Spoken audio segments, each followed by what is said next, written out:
আসসালামু আলাইকুম। আমি মাশরাফির রহমান বিশাল। নির্বাচনী সন্ধ্যায় আপনাদের সকলকে স্বাগতম। এবং আমার নাম হচ্ছে বাইতুর রহমান রুদ্র, একে রুদুফিস। আপনাকে সবাইকে স্বাগতম জানাচ্ছি আমাদের নতুন সিরিজ নির্বাচনী সন্ধ্যায়। তো আজকের আলোচনায় আমাদের থাকছে বিভিন্ন রকম কন্টেন্টের কমেন্ট বক্সে বিভিন্ন রকম প্রশ্ন থাকে।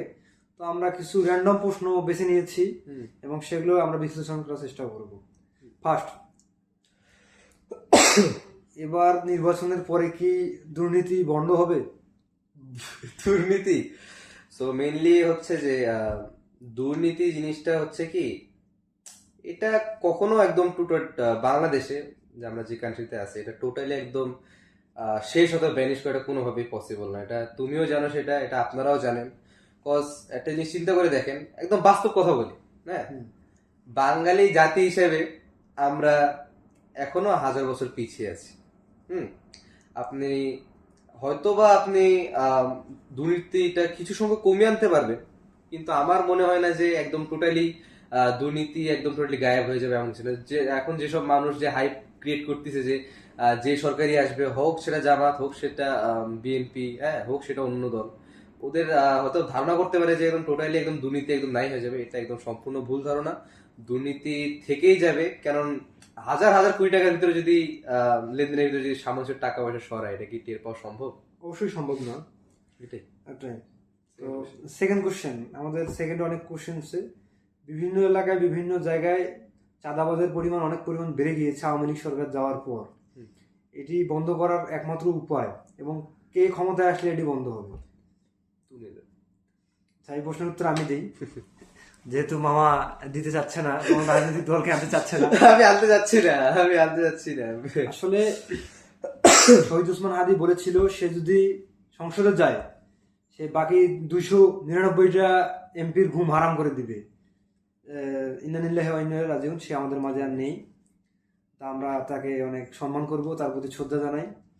তো আমাদের হাসনাত ভাই সেম কথা বলেছে এবং নাসিরউদ্দিন পাটোয়ারি সেম কথা বলেছে।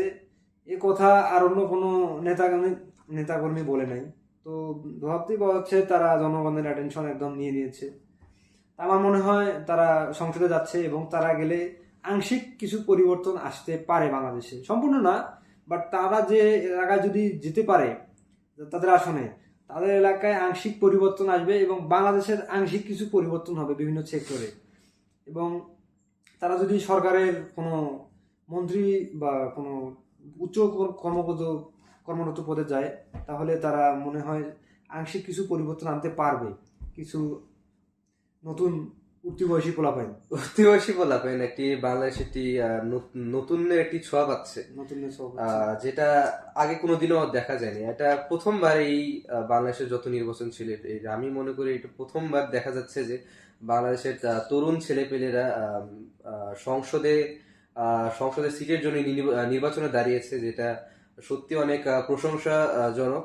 তো মূলত এটাই, এগিয়ে যাও বাংলাদেশ। তো আমার তৃতীয় এবং লাস্ট কোশ্চেন আজকের পর্বের, শহীদ ওসমান হাদির হত্যাকারীকে আসলে কি শাস্তি পাবে না না পাবে? এটা হচ্ছে আমি মনে করি যে এটা বলা অনেক টাফ। কজ একটা জিনিস চিন্তা করে দেখো,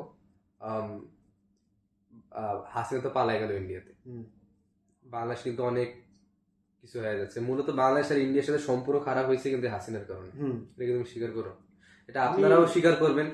বাংলাদেশের ইন্ডিয়ার সম্পর্ক আমি মনে করি, আমি যতদূর জানি হাসিনার সাথে মোদির সম্পর্ক অনেক ভালো ছিল। এটা অনেক ডিপ সম্পর্ক, আমি আর ডিপে যাইতে চাচ্ছি না। আচ্ছা, আমরা অত এত গভীরে না যাই, মেইন বুঝি না। আমাদের টপিক একটাই, আমরা জাস্ট কমেন্ট বক্সের আপনাদের করা কিছু কোশ্চেন, বিভিন্ন কমেন্ট বক্স থেকে আমরা 3টি কোশ্চেন বেছে নিয়েছি এবং আমরা কোনো উত্তর না আগে জেনেই আমরা জাস্ট আমাদের নিজের জ্ঞান নিয়ে বিশ্লেষণ করছি, ওপিনিয়ন শেয়ার করতেছি, জাস্ট ফ্যাক্ট, নট আমরা নট গোয়িং রাজনীতি, নট লুকিং ফর শত্রু, just say something. Okay so যেটা বলতেছিলাম, সো মূলত যখন শেখ হাসিনা ইন্ডিয়াতে পালায় গেল তখন থেকেই বাংলাদেশ, জুলাইয়ের পর থেকে কাহিনীটা, যখন বাংলাদেশে আওয়ামী লীগের যে একটা আধিপত্য ছিল এটা যখন হ্রাস পাইল, তখন বাংলাদেশের মানুষজনের আস্তে আস্তে চোখটা যখন খুলতে থাকে, তখন ইন্ডিয়ার সাথে তাদের সম্পর্ক অনেক খারাপ হয়ে যায়। মূলত এই সম্পর্কটা এতটাও খারাপ হতো না যখন হাদির যে হত্যাকারী সে যখন ইন্ডিয়ায় পালায় গেল। হ্যাঁ, না আমি বাংলাদেশি বাঙালি হিসেবে বলতে চাই ইন্ডিয়া আমাদের সবচেয়ে বড় শত্রু। ইয়েস, আর যে এই কথাটি বলবে আমি তাকে সাপোর্ট করবো সবসময়। দ্যাটস ওয়াই আজকের পর্ব আমরা এখানে শেষ করতে চাই। আমার মনে হয় না এরকম বের করা সম্ভব, কজ ইন্ডিয়া তো কারো লাইক প্রধানমন্ত্রী কথা চলে না, এর হচ্ছে নির্দিষ্ট একটা পার্লামেন্ট। ইন্ডিয়া চায় আমাদের উপর আধিপত্য বিস্তার করতে, বাট আমরা এটা চাই না। দ্যাটস ওয়াই আমরা ইন্ডিয়াকে লাইক করি না।